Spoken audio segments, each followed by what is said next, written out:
qof kasta oo weeyaan waqtigiisa ku maqan tahay markuu timaado ka dareemi lahaa marka waxa weeyaan intii marwada qaaliga ah aadku jecelahay in maanta garabkayga fadhido waxa weeyaan muddo badan baan sugayay waxa weeyaan ku faraxsanahay marka waadi mar labaadba soo dhawaan ku leeyahay mar saddexaad waxaan ku leeyahay jecel soo dhawo waxa weeyaan insha Allah billahi ta'ala Allah naga dhigo kuwii sudurgooba Allah naga dhigo sudurgooba waxa weeyaan dadkoo dhanna wadadooda ay raacaan waxaa la dhahay intaada falin ka fiirsaa la dhahay qofkan aan la hadlaayo waa qofkan aad aragtaan oo meeshan ka soo muuqdo aad u malays lax buunsho ku dhacday aniga waxaan ku dhahay in nabadgeli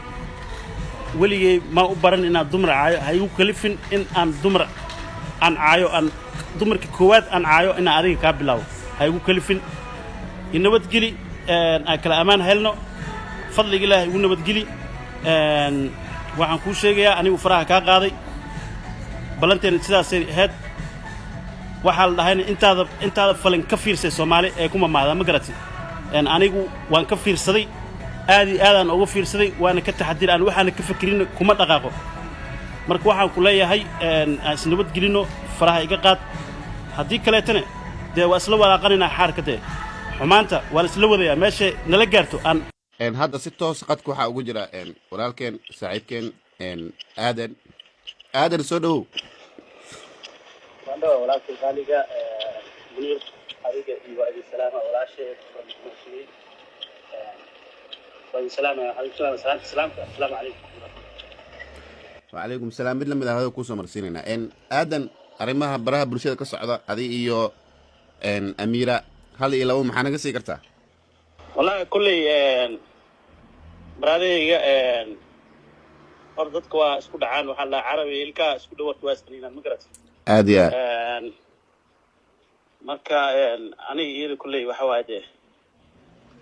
wan isku dhacnay oo xoogo yar adiga waxyaabo macnaade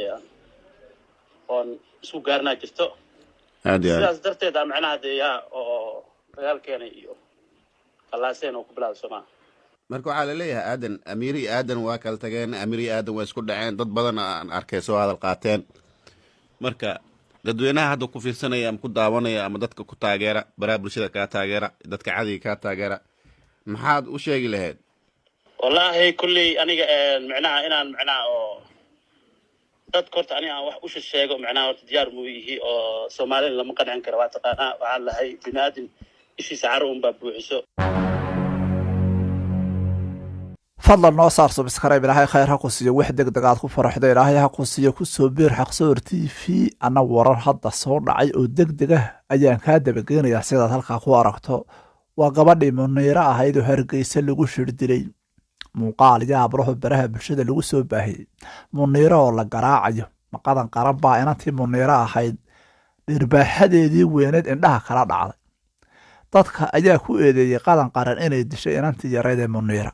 arrintaani ma dhab ah Muniira iyo waxa weeyaan qadan qaran waxa weeye maanta baraha bulshada ayaa aad looga hadalaya waa Muniira yar oo waxa weeye inta lacagihii laga xiray aan halna maanta loo aana haysan halna oo meel walbo lacag loogu soo dirayay laga banaday oo lacagihii 50,000 ee lacagta Mareykanka ah kor u dhaafaysay ee shirkadda Telesom loogu soo diray iyadana la xajiray oo waxa weeyaan lacag halka ay ku gubteen oo shirkadaasi hayso dhegtiya dhamanka isku dhigay afkii baa shuuqda qabay waa reer Hargeysa miyaanay diirnaha iyo waxa weeyaan dadkii wanaagsanaa ee reer Hargeysa maye balse arrintan waxa dadku uga qaabsaday ayaan iyadana kaaga daba dhacaya eheraadka inanta yar ayaa sheegay inay yihiin dad qani ah oo Ilaahay wax siiyay balse Muniira yar ay baraha bulshada ku soo baahisay oo aanay u soo caawin dadkeedii ama dadkoodii eheraadkooda ahaa sidaana khaladku ku dhacay balse Muniira yar oo nabara waaweyn qabta ayaa baraha bulshada lagu soo baahiyay iyadoo qarisay dadka dilay balse muuqaalka qarsoodiga ah ee la soo duubay waa maxay ila leeyahay qadan qaran baa dishay inantii yareed ee Muniira Ilaahay bay inagu og balse waa sida muuqaalada waayo ma hayno muuqaal cadayna oo ay qadan qaran dirayso waxa weeye Muniira yar sida halka ku aragto waxa weeye aadan oo afka furtay muuqaalka ku xiga ka kale ku xiga waxa weeye aynu baahinaya halkan ku jira haddii aad soo booqato waa war degdeg ah oo hadda soo dhacay ayuu ahaa waxaynu kaga hadlaynay warkaa degdega ah oo ahaa inay waxa weeye biraha isku dhufsadeen waxa weeye amiira qaran iyo waxa weeye aadam haddaba adiga halkaa ku arka adiguba caqraad leedahay carar maxaa dhaama cartanay camuud la iska qaad ceelkii reer daral ninkii aadam ahaa oo muuqaalka uu soo dubay aad arkayso weliba muuqaalka aynu baahinay waxaan kaga hadalnay inay dad xaasidiina ka dambeeyeen inay isku diraan maanta reerkii quruxda badnaa ee la daawan jiray ee markay giimamka ciyaarayaan ay dadku u hiilin jireen ee la isgarab taagi jiray ee ay noqdeen weliba dadkii ugu horreeyey ee mar ay dhacday in loo diro lacagihii ugu badnaa iyagoo nin etoobiyaana la ciyaaraya oo loogaga heliyey markaan tiradaa sheego malaa 6 milyan oo waxa weeye halkaa tirada soo saartay way ahayd balse maanta maxaa kaa dambeeyey aduguba caqaraad leedahay carar maxaa dhaama cagta wax qaday baa ka dhacday inantii amiire ahayd horta afkay waxay tihi anigu shawaab iga heli maysid aadanow shawaab iga heli maysid muuqaaladiisii oo dhanna hawaday ku dartay xashiishka aadamna wuxuu yidhi waan ka fiirsaday waxa la yidhi meeshaad beerta ka qodanayso intaad waxa weeye beer ka beerin oo aad iskaga khasaarayn midho fara badan oo lacaga badan kaaga soo baxeen waa inaad iska soo indhaindhaysaa oo meeshaas inay tahay meel bul ah oo waxa weeyaan ciiddeedu wanaagsan tahay haddaad meel diri ah waxa weeye iskaga shubto midho waxba ka soo bixi maaya aadan baa yidhi ka fiirsa intaad falin baan horeba u idhi oo waan ka fiirsaday arrintan maanta aadam ayaa sheegay inuu sixirka feega ah ka badbaaday oo lugta la rabay in loogu xidho balse uu yidhi waaban sixranaaba gabadhuba way sixirtay oo waa gabadh reer Jabuuti miyaa haa oo ma amiira qaran bay sixirtay haa oo inan yaroo waxa weeye aan la sheekaystay miyay ka masayrtay amiira qaran haa adiguba bedeshoore yaana ku saarin buu yidhi haddaba wuxuu ballan ku qaaday inuu haddii waxa weeyaan ay dayn weydo waxa weeye ay noqonayso qofkii ugu horreeyey ee uu ku dhigay ee gabadh Soomaaliyeed ay noqonayso balse arrintan waxba si dabagal uma baahna dadku way kala tagaan dadkuna way isku dhuftaan intaa biraha la isugu dhufanaya iyagoo kaliya maaha maalin walba dad baa isku ruga u dheri karkaraya dusha isaga shubay iska daa wax kalo markaa waxa weeye horta kuwaasi kala socde waxaan leenahay mid walba calafka qaad balse fariin baan u direynaa waxaan leeyahay yaan laydinku arkin idinkoo baraha bulshada waxa weeye isku shawaafeynaya dadku markaa waxay u arkayaan inaydun shilliin samaynaysaan oo aa muuqaallo ku kala kacsanaysaan balse tani hadda noqonba mayso oo iyadu xataa baraheeda bulshada meel walba oo ay muuqaal soo wada duubin hawada ku cuntay sida halkaa ku aragtay waxa weeyaan goobtii reer Hargeysa gaashaamo buuriyo goobtii reer Hargeysa wadiga halkaa ku arka inantii boqoradda istaylka ahayd gabadh reer Muqdisho ah Maariya yar sida loo soo dhaweeyey waxa weeye airportka international airport waxa weeye aadan cadde maanta iyada u xidhnaaba shirkad ka mid ah shirkadda gaadiidka waxa weeyaan u gaarka ah ee dhaweeyayaasha loogu magacaabo ayaa waxa weeye u soo kiraysa konton gaadiid ah oo bilaash ahaan haddaan si kale u eegno maalin shalay mooye daraad waxa lagu soo dhaweeyey waxa weeyaan shuushu Cabdalle oo dadku ay xan dhaxwad wadaan ay leeyihiin wiil reer Hargeysa abay dhakabis ku yihiin oo gabdhii reer Muqdisho oo dhan baa soo qulquraya inamadii reer Muqdishona way sii qulqurayaan waa la isweydaaranaya qoraba xaqan marka dadku waa dadkeenuna waa dad walaal ah wadaga arkay sida quruxda badan ee gobonimada leh ee dhaantada meesha ka dhacday ee Hargeysa aad moodaysa in waxa weeyaan Xasan Sheekh Maxamuud uu soo degay ilaan waa ama waxa weeyaan Maariya yaro aad arkaysa inuu Xasan Sheekh Maxamuud aan kaba dhigminba oo ay noqonaysa gabadhii ugu horreysay ee sidan oo kale loogu soo dhaweeyay Hargeysa sida halkaa ku aragto waxa weeyaan dhacdo waxa weeye gabadhan ayaa sheegtay waxa weeye inuu ninkeeda furay balse ninkeeda muxuu ku furay muuqaalka xuquuqdiisa malihiya ma soo qaadan karo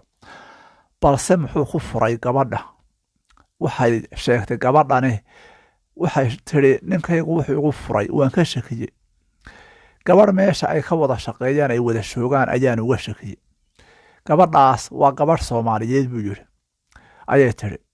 waxay tidhi inantaasi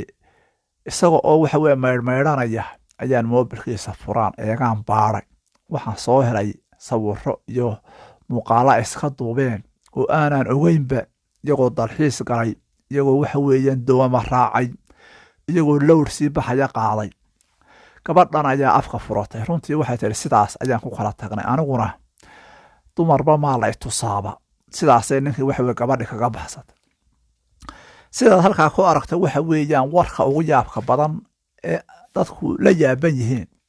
waxaa dhacaysa kowda luuliya oo waxa weeye dhulka soomaaliyeed oo dhan aada looga dareemaya gaar ahaan muqdisho iyo deegaanada hoos yimaada iyo meelo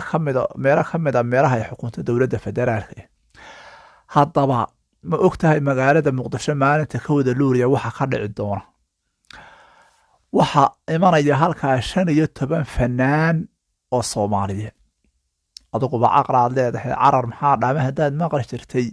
afkiyo gacanta isku kay dhegayey afkiyo gacanta isku kay dhegay waa 15 fanaan oo ugu caansan dhulka soomaalida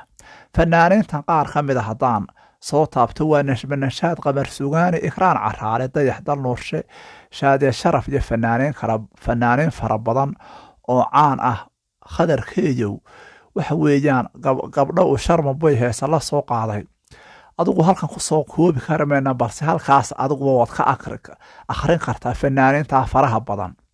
ee ikraan caraale ay hormuudka ka tahay oo si gaar ah loogu caleema saaray iyada inay hogaamiso fanaaniinta maalinta kowda luuliyo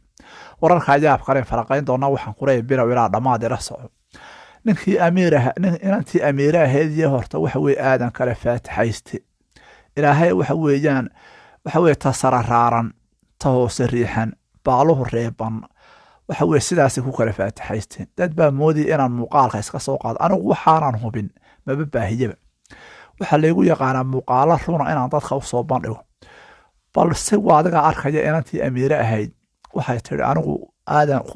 anaa ku soo caansaaray haddana haddaan ku soo karbaasho caan dhalay baaba si noqonaysaaba sidaas iyadu horta ku gaabsatay muuqaalo ay soo duubtay ma jiraan oo ay waxa weeye ku soo shawaabaysa waa sidaad halkaa ku arkato waxa weeye ninkii aadan ahaana waxa weye meelo fara badan oo bara bulshada cusub buuba furtayba oo wuuba guurayba balse waxa weye kolley dad isqabay bay ahaayeen oo waxa weye dad baa kala dhex galay xaasidiin ahaa oo waxa weye isku diray markaa waxa weeyaan way dhacdaa tan oo kalena waxa weye in dad lamaanayaala ay dad ka daba shaqeeyeen oo caan ah aan garanaynaba oo waxa weye loo kala dab qaaday oo leeri hebel xaggaasuu xabad yar waxa weye kaga xidhaa waxa weye biinada oo ay ugu saaran tahay oo waxa weye ugu shubtaa tuumbada heblaayana xaggan bay ka biya dhaansataa oo macraha la raba in lamaanayaasha waxa weye lagu burburiyo balse ay ku guulaysteen muddo badan ayuu waxa weeye ay sheegtay amiire in muuqaalo waxay soo duubtay iyadu ay kaga hadlayso run markii ay isfureen balse waxa weeyaan waxay leedahay weydinkaa maantaba ku farxay guushiinina waad gaadheen halkaana inagu kale macasalaameeya sidoo kale halkaa waxaad ku aragtaa warka yaab kale ee aanay dadku ogeyn waxa weeyaan kowda luuliyo waxaa muqdisho isugu imanaya 15 fanaan oo soomaaliyeed oo waxa weye aan la garanayn halka isaga kala yimaadeen fanaaniintan waxa kharashka bixiya ee dul dhigay xasan sheekh maxamuud weliba inanta waxa weye loo xil saaray ee guddoomiyaha looga dhigay waa ikraan caraaro oo uga soo safartay dalka ingiriiska oo waxa weeyaan muuqaalo iyadoo oynaysa maalinkii waxa weeyaan doorashadu socotay xasan sheekh iyadoo u oynaysa soo duubta sidaana waxa weeye lagu macasalaameeyey oo lagu caleema saaray balse waxa weye warka yaab kale fanaaniintan dayax dal nuurshe iyo waxa weye ay hogaaminayaan iyo waxa weeyaan ikraan caraare oo waxa weye guddoomiyayaal looga dhigay fanaaniintan ayaa dadku sugula yihiin waxa ay la shir iman doonaan waa kowda luuliyo oo waxa weye inugu soo beegan waxa weeyaan maalmaha inugu soo food kale waxaan ku leeyahay ka mid ah